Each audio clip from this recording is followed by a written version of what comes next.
Hello, I'm Dr. Ruth Roberts, your pet's ally. I want to apologize for the confusion about the weekly broadcasts. We have an email that goes out on Mondays to let you all to remind you of that. But Melody did post that I was going to be out of touch this Monday, so glad I could jump on here live. We finally had some decent internet to get to, but these recordings will be on Mondays at 4 p.m. Mountain Time, and mostly this month they are going to be recorded simply because I just haven't, we're not going to be in areas where there's consistent internet or cell phone coverage.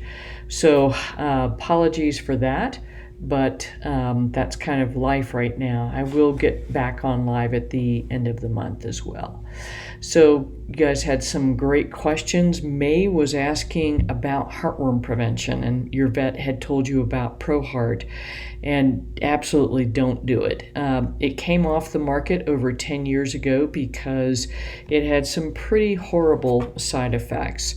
And you just don't do it. I still do not understand how it is that company keeps getting ProHeart back on the market when it's just not good stuff. So don't go for ProHeart. Go for the simplest heartworm prevention there is. And May, you're in Florida, so you're in an area where you really do need that, I think. What I would look at is either plain Heartgard, not Heartgard Plus, or plain Interceptor, ideally not Sentinel. I have seen some dogs develop autoimmune diseases secondary to using that, and in particular autoimmune hemolytic anemia. So don't use that. Use something plain and simple, but with as few ingredients as possible. Now, oats you asked about, and I think if your pup does not have any wheat issues, that's perfectly fine to use. It is more of a warming protein, a carbohydrate source, so just kind of be cognizant of that, because it is still bloody hot, so maybe better for winter. And then glad to hear that your veterinarian was willing to do titers for distemper and parvo. For vaccines, and I think other folks had sort of addressed this for you, you do want to use Thuja after vaccination. And the other thing to kind of be cognizant of in terms of lepto is that Ron Schultz has said that it has to be given every 6 months in order to be effective, and most veterinarians do not do that. So the other thing I would caution you about is to decide how much exposure your pet actually has to lepto. And so, you can find maps of what's endemic and not endemic in your area, and that would be a good place to start. Unless you're really hunting or out in a swamp, that kind of stuff, chances are good that your dog is not going to be exposed to leptospirosis. So that one I can't really recommend. As far as the link for Thuja, here's the one that I've got in the store, and that was another question that kind of came up, was which one to use. There are 3 of them. There is a topical, there is an essential oil, and then there's also one that's available as an oral suspension. And in this situation, this is where we want to use the oral suspension, or the mother tincture, so to speak. You could also use a homeopathic version of it, but this has worked well over time. So hope that clears things up a little bit. You don't want to use the essential oil because it can become toxic. The stuff that's labeled for topical use, which again is a mother tincture people have used successfully and without issues. It's used often for treating viral warts, and so you can imagine you put that on your dog and the dog goes right away and licks, and then lo and behold, no toxicity issues, so that's okay as well. Jamie was asking about weight loss with her pups, and what I would do, Jamie, and I think you got some input from several different folks, but what I did with my own dog Esau, I had to feed him four cups of food twice a day to keep him at 46 pounds. But the way that I worked it was he would get 3 cups of Crockpet and then an extra cup of rice and an extra tablespoon of fat with each meal.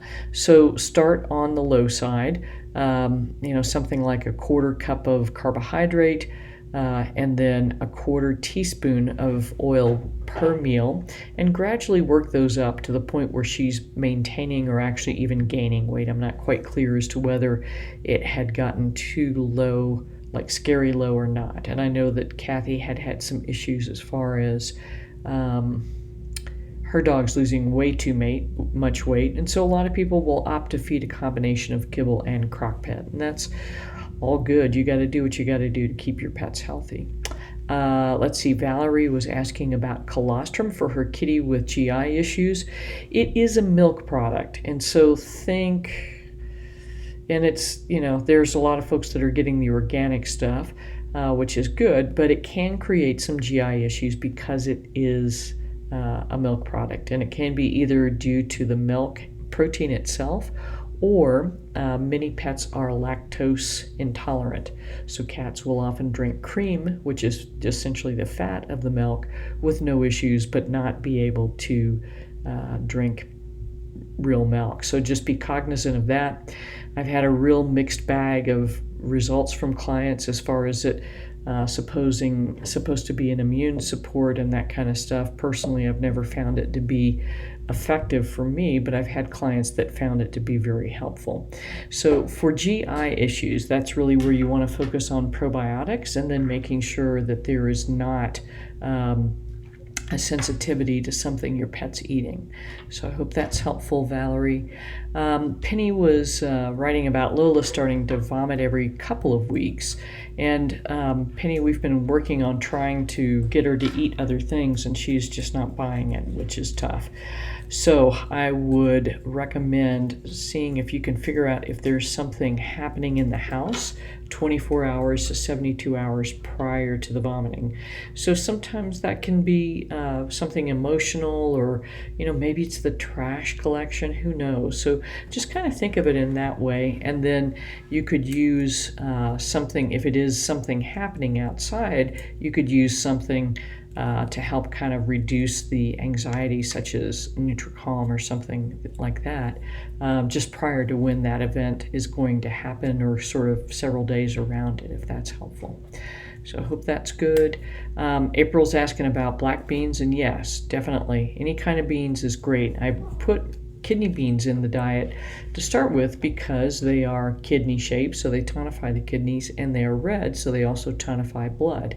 But just like anything, rotation is key. So black beans, super, go for it. Donna, and I'm sorry I missed this last week, your kitty Tori has been pooping and peeing outside the box where your husband is shaving. And this is sort of a normal behavior, but she's sounds like she's affectionate with him, but she's also trying to claim her dominance over a particular spot. So what you might consider doing is, if you have the space, actually putting a second litter box in that area so that she will have a spot to go into. If there's not enough space, you could try things that are going to be weird textures to her. So things like tinfoil. Sometimes cats, you may find a texture she doesn't like AstroTurf, for instance. So something of that nature to see if that will help. And then I would also try Feel Away in that area so that she kind of chills out. The other thing you could try too is get your husband to feed her treats in that spot and see how that works out. And maybe that will help kind of convince her that, okay, he can have this area too. There's tons of different options out there, so see if those are helpful. If she's never been outside, I'd be very, very cautious about her being outside. And the other thing certainly is you can close the door to the bathroom and see if that just keeping her out of there solves the problem or not. So I hope that is helpful. One other exciting thing is I finally have this app launched, and I think I can show this to you. Yeah, good. So this is the app here, iPets Ally. I still don't have the Android link, but I'll put the Apple Store link for it. But essentially, much of this is information you all will know about already, but eventually we'll have more available. So that's the app launching up, and we have a little welcome video in there. The buttons across the bottom, this is going to be one of the more recent videos here. It's not going to help if I tap on the computer though. So that's what's there about pet food recalls, and then more recent blog post, and connection to our store, so that if there's something you're looking for, you can just kind of click on over there. And then the Ask the Expert thing. The other thing you can do from this app is actually click that email thing, put your name, your email, and your question in there, and then that's going to go to Melody, and she'll start adding those to our weekly broadcasts, our weekly videos, so that you'll be able to get your question answered. And then this little hamburger up here gives you a more detailed sort of list of options there. So we've got, again, videos available, which we're getting loaded up, and also products.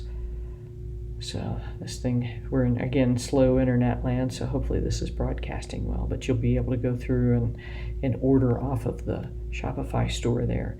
And then questions again, so we'll have some of these questions kind of rounded up back there. And that's what we've got so far. Still somewhat of a work in progress, so if you see something that looks a little out of sort, then just let us know about that. And that is what I have for you this week. I'm going to head over to the main page and talk a little bit more about the app there and answer a few questions there. And that's what I know. So hope your week has been good. I'll have a video up for you on Monday again. So we go through before each broadcast and sort of look at the questions you've been posting, and then I'll just make comments where appropriate. So that's what I have. Until next week, remember, your pet's best health starts in the bowl. Take good care.